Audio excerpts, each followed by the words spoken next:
I'm not even joking. This is the first task after I got 93 Slayer. We've already got ourselves a Smoke Devil task. Welcome to episode 61 of the Group Ironman series. So, as you saw, we actually got ourselves a Smoke Devil task. I was actually not even trying to get a task. I was just getting a thumbnail for the last Group Ironman episode and misclicked on Duradel. So I got a Smoke Devil task. Extremely happy about it. So I did decide to record that clip that you guys saw. Was not planning on doing Smoke Devils in this video, but I guess we will now that we got a task. Extremely happy to finally have the luck turn around on task RNG because I went pretty dry on Kraken task and the same with Hellhound task for Cerberus. Very nice. However, the plan for this video was actually to prep for the Giants Foundry update, as that will be coming out in about 6 days. And to do that, I believe you just need bars. It's like mithril bars, adamant bars, and resources of that, not just the ore at all. I think you're supposed to like make the bars in the blast furnace and then use the bars in Giant Foundry, or at least that's how Jagex intends for that to be used. So I'll be using a lot of the mithril ore that Doug actually got while grinding Volcano and make it all into bars. I'll get some smithing levels as that as well. I'll probably have a decent amount of rune bars even. I'm 83 smithing right now, but I'll definitely have enough to get 85 smithing. So we'll get some smithing levels and we'll get a lot of bars in preparation for the Giants Foundry. And probably by the end of this episode, we will be doing a little bit of Giants Foundry and I can give you guys our first impression. With all that out of the way now, I think we are going to go ahead and do our first Smoke Devil task, because even though it's not the focus of this episode, we could actually get an Occult, and that is an extremely useful best in slot item that gets plus 10 magic damage and plus 12 magic accuracy. So an extremely good item. Let's see if we can get it. I have made it to the Smoke Devil cave, and for this task, I'm probably just going to be killing normal Smoke Devils, but in future tasks, I will more likely go for the Thermonuclear Smoke Devil. So let's see how well this goes. I've never actually done normal Smoke Devils before, and I know you're supposed to use a cannon, but I currently don't have any cannonballs. I'm pretty sure I found a method that works pretty well. I just use this little skeleton, like Hydra head or whatever you want to call it, to lure all the Smoke Devils by standing either north, east, south, or directly west of the bones. They can't walk through it, and by walking around that, I somehow got a method going. It's working out okay so far, and I'll let you guys know if we get any drops. The second after I ended that clip, I ended up getting a Nuclear Smoke Devil, so that is absolutely awesome. I'm not even kidding, that was my first barrage stack. I just wanted to record that since I kind of had a barrage stack going, and we get ourselves a Nuclear Smoke Devil. So we have 3 rolls of the 1 in 512 for the Occult off of this guy. Let's see if we get lucky or not. Come on, give me some luck. And unfortunately, no luck. Yes!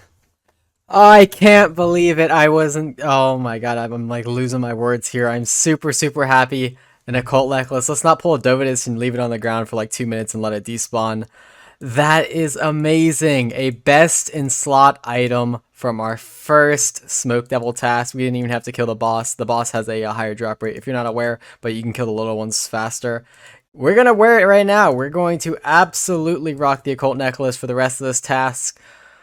Oh, that is amazing. The Occult Necklace, best in slot item, another Slayer item achieved. Oh, you can probably tell by my reaction. I am super stoked about this drop. We still have 61 left on task, and we are using Bracelets of Slaughter, so there is a good chance of getting a second one, but just getting one, super awesome. I'm really happy about that.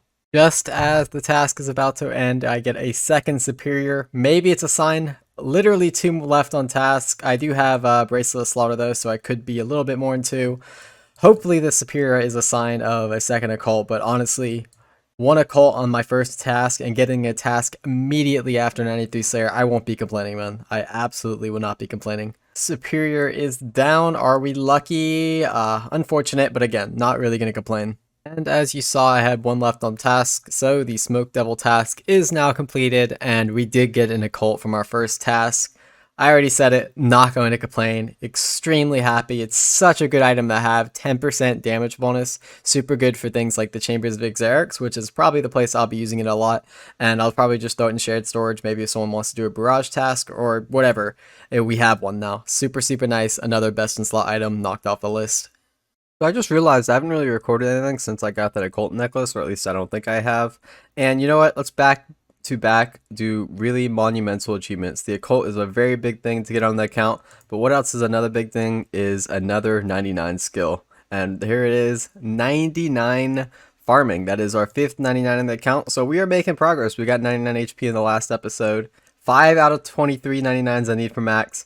We genuinely are getting closer and closer. We're at 98 magic, very close to 98 strength. We're going to get some 99s coming in, getting close to 92 fishing. We're going to be banking 99 cooking with Karen bonds. Maxing this account's looking closer and closer. Super happy about this 99 in particular, as 5% herb yield is going to help a lot with the 99 herb lore grind, and also infinite teleports to the farming guild. So let's go ahead and grab that cape. We have made our way to Martin the Master Gardener here in the pig pen. I got my cash with me. About the skill cape of farming, can I buy the skill cape from you?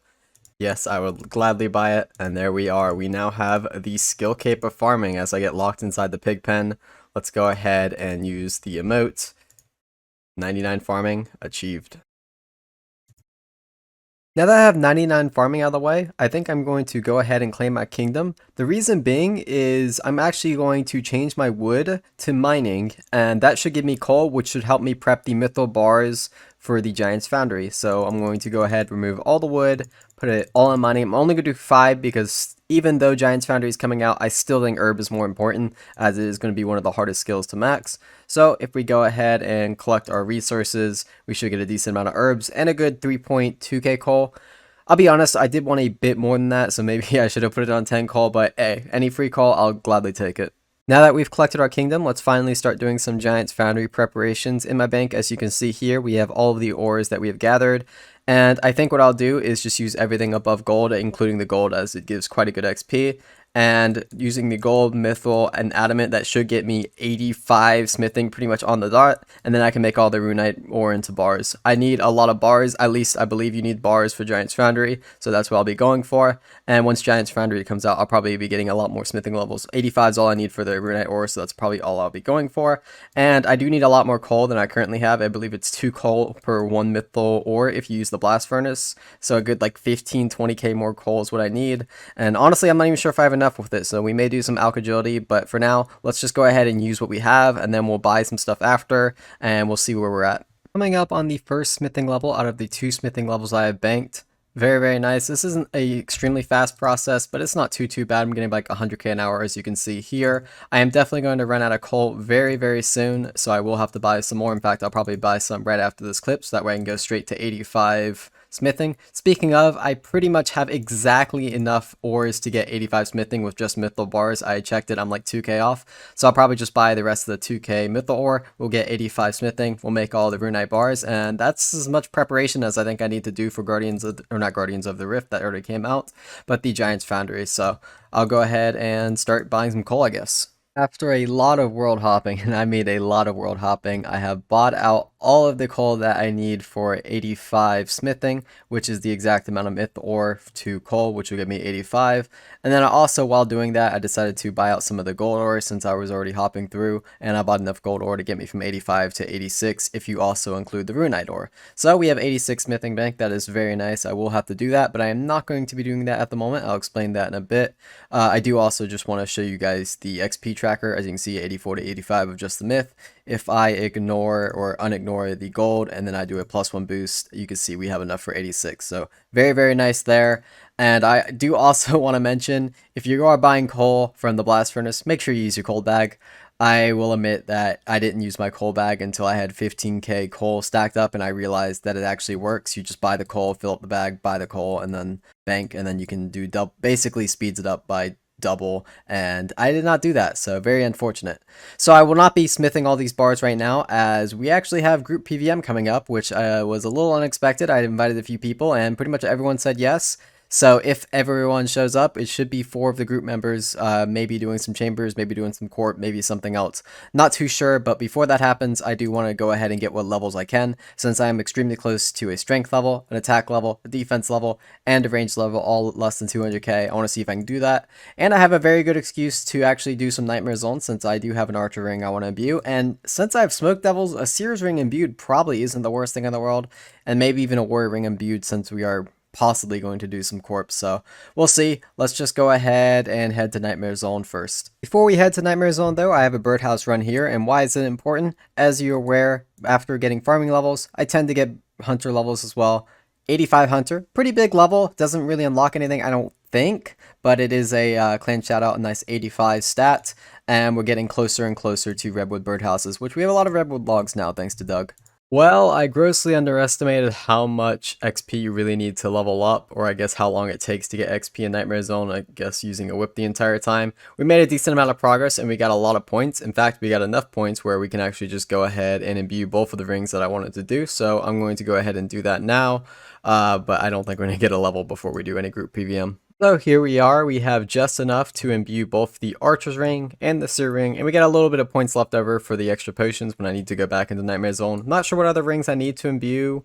In fact, I don't even know if there is any other rings that you really do need to imbue, maybe some of like Treasy or something like that. I think for now though, since there's like an hour for group PVM, I'm just going to go ahead and use some of my bones on the Wilderness Altar, get a few prayer levels as that will help out maybe a little bit, and we'll go ahead and start doing some PVM together.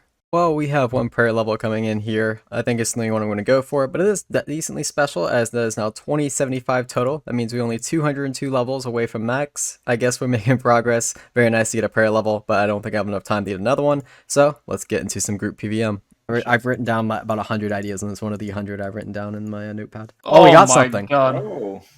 There it is. The one I literally said we don't need, but I guess we do now, right? I mean, yeah, it is a strength training weapon and our best strength training weapon, I think. So it's nice to have something. Definitely nice to have something. Well, here we go. I'm probably going to use that in like, a couple days. Yeah, Easy. we'll keep that in shared storage and that's yours. Man, I wish I could trade my pet for a... Oh my god. Oh, you actually hit! Yeah. That was a big hit too. I think I hit like a 35. Yeah, I see that. Oh, I thought I got something again. Commander Ziliana Adept. 50 KC. Very nice. I have like 19 HP left. I'm gonna just risk it. Alright, I killed it, but hurt. I'm ready to teleport as soon as I see the drop. Please just give me something good and then I can take it. No, it's coins, but I'm going for the coins. I'm being greedy. I'm probably gonna die. Alright, if I died, I would have lost more than them picking up, but I didn't die. We're good. And that is it for Sarah Dolman. As you saw, we ended up getting a little bit over 70 kills. Not too bad since our last trip as a team. We ended up getting like 10 kills or something like that, and it was probably a 5-man as well. So definitely some big improvements, and we ended up actually getting a unique from Sarah Dolman, which I don't think we've done before. So very nice. Unfortunately, it was only a Sarah sword. Not too useful, but it definitely has its uses. It's probably our best in slot training method for strength training alone. I don't really have too much of a use for training strength as I'm almost 98 and I'll probably just use a whip all the way to 99.